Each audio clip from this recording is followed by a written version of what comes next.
Terminator Genisys is the fifth film in the Terminator franchise. Now, any of you who know me may or may not know that Terminator 2 is my all-time favourite movie, and Terminator 1 also ranks very highly among them. This film, going in, I had moderated expectations. I tried to avoid as many reviews as I could.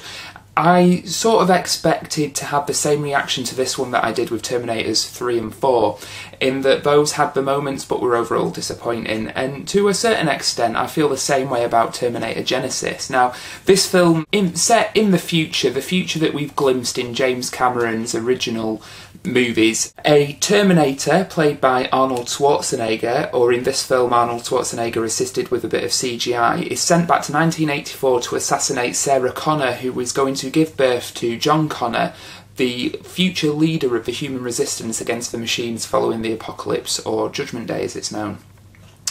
So far, so the same. In response, John Connor sends his right-hand man, Kyle Reese, played by Jai Courtney, who's in everything at the moment, to protect Sarah. Now, that's basically the plot of the first Terminator movie, but in this one, this is where it picks up and opens, but they play with that plot and the timeline of events that happen in Terminator 1 and change everything. So when Kyle Reese gets back to 1984 in this one to protect Sarah Connor, he finds that she's already been protected by a Terminator, played by Arnold Schwarzenegger, who has been there for about 10 years, I believe it is, who she calls Pops. Now, it's immediately clear that all bets are off regarding the plot in this one, because everything is changed from the first two movies, and that's not necessarily a bad thing. That's one of the reasons I was actually quite interested to see this. You know, it was going to take the Back to the Future Part 2 approach of going into the first film and looking at it from a new perspective and trying to change a few things, which I thought, you know, fair play to the filmmakers, the director being Alan Taylor from Thor the Dark World. You know, at least they're doing something a bit different. So, as I've mentioned, you have Jai Courtney playing Kyle Reese, who is very much the main character in this. You have Jason Clarke from Dawn of the Planet of the Apes playing John Connor, and you also obviously have Arnold Schwarzenegger returning as a Terminator, but Emilia Clarke playing Sarah Connor. Now, before I saw any footage from this, including the trailer, I was really worried, but I must admit the trailer got me, not excited, but got me interested in seeing it. You know, I thought it was clear that Emilia Clarke was trying to capture the mannerisms of Linda Hamilton, who played Sarah Connor in the first two movies, and that's something that I appreciated. Now, the film itself, Terminator Genisys, I will say this, for the first 20 or so minutes, I was on board. You know, I thought it was interesting to see events from the first film being played with in a different way and looked at from a different standpoint and being altered. You know, I thought that was all fun. There was quite a bit of fan service in there. It felt sort of like fan fiction, you know, somebody who really enjoyed the first film doing their own spin on it. So I appreciated all that, but at about the 20-minute mark, it occurred to me that had I not seen the first two, and not necessarily seen them once, but had I not watched them as religiously as I have, to the point where I pretty much know them like the back of my hand and inside out, I wouldn't have any idea what was going on in this movie.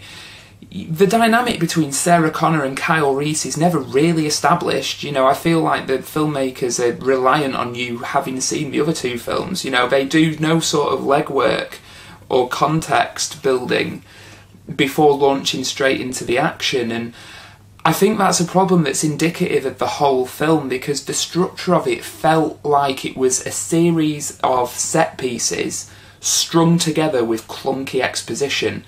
There was no real character to any of it. There was no real... There was plot, but there wasn't story, if that makes sense. It didn't tell you a story in the same way that James Cameron's movies did. You know, they served as a warning regarding our reliance on technology and other bits and pieces like that. This film just sort of rattled along, you know, action scene to action scene with a bit of exposition in between that wasn't particularly well delivered. And to the point where, sort of in the last act, maybe 10-15 minutes from the end, as it's building up to the last climactic action scene, I was actually bored. You know, I was actually waiting for it to end. I was no longer enjoying the film. And this is a Terminator movie.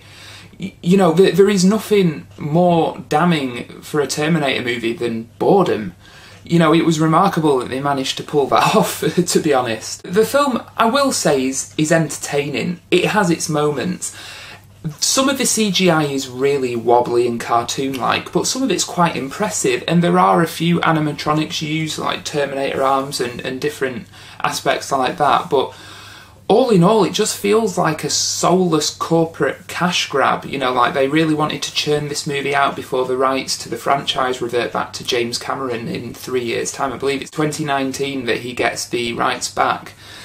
Not that he'll do anything with them, because he's going to be directing Avatar sequels until he dies. I don't want to sound like I'm being completely hard on it, because it does have some redeeming features, and not to sound like I'm damning it with faint praise, but Arnold Schwarzenegger is the best thing in it. This is a character he's clearly comfortable playing now, and the humour that's in the movie, that I've heard since people criticise, I actually didn't mind. It felt very much in line and tonally in sync with the humour that was present in the first two movies, especially Terminator 2, so I didn't find that jarring at all. I actually quite like that, with the one-liners, the new one being, I'm old, not obsolete, you know, and all that stuff's fine.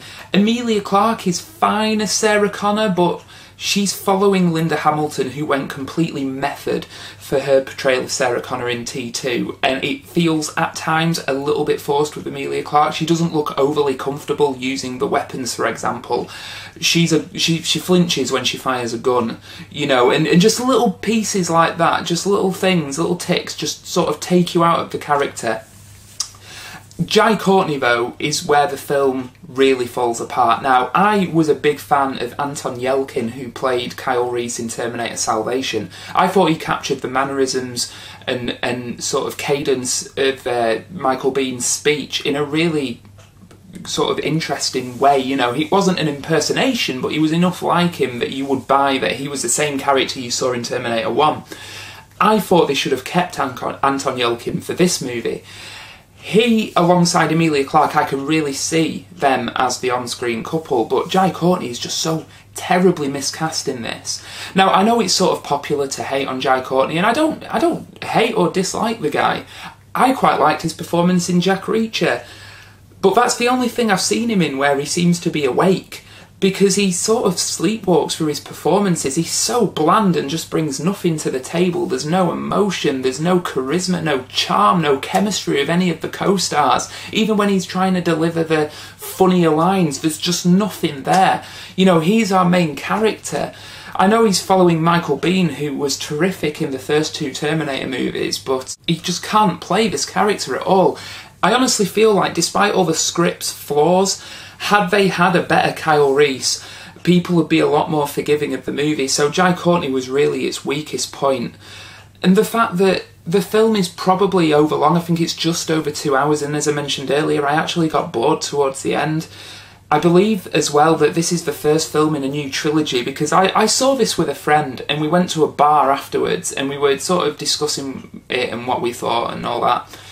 And we sort of raised the plot points that were never resolved, you know, these storylines and subplots that just didn't go anywhere, like Matt Smith's character. I won't spoil what, you know, who he was playing or what he did, but why was he even in this, you know, and why were certain people sent back in time, and why did this person do this, and why did they do that? You know, there's so much that's unresolved that you feel like they're just setting up a load of sequel bait, and I hate it when movies do this.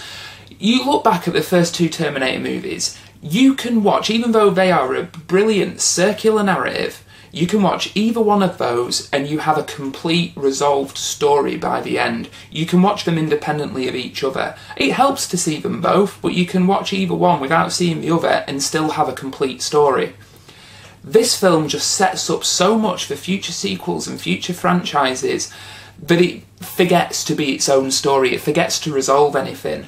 It's sort of ridiculous how much they leave hanging, and it actually annoys me that films do this. That it really rubs me the wrong way.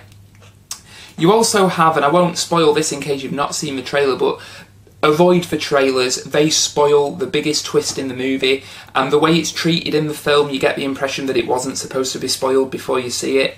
There's a certain bait and switch in the film that you would enjoy far more if you hadn't seen the trailers. Overall, Terminator Genisys is not without its entertainment value. It has its moments, it has some competently directed action scenes and some interesting performances, but they're few and far between, and to be honest, the film's overlong, it gets boring, it's too confused, it doesn't resolve anything, and it's ultimately unsatisfying. I liked seeing Arnold Schwarzenegger back playing the Terminator, a character that I've brought through my childhood with me into adulthood, who I will always love. I would just prefer to see the character and the story done justice by a filmmaker that actually cares about the material and not about setting up a franchise.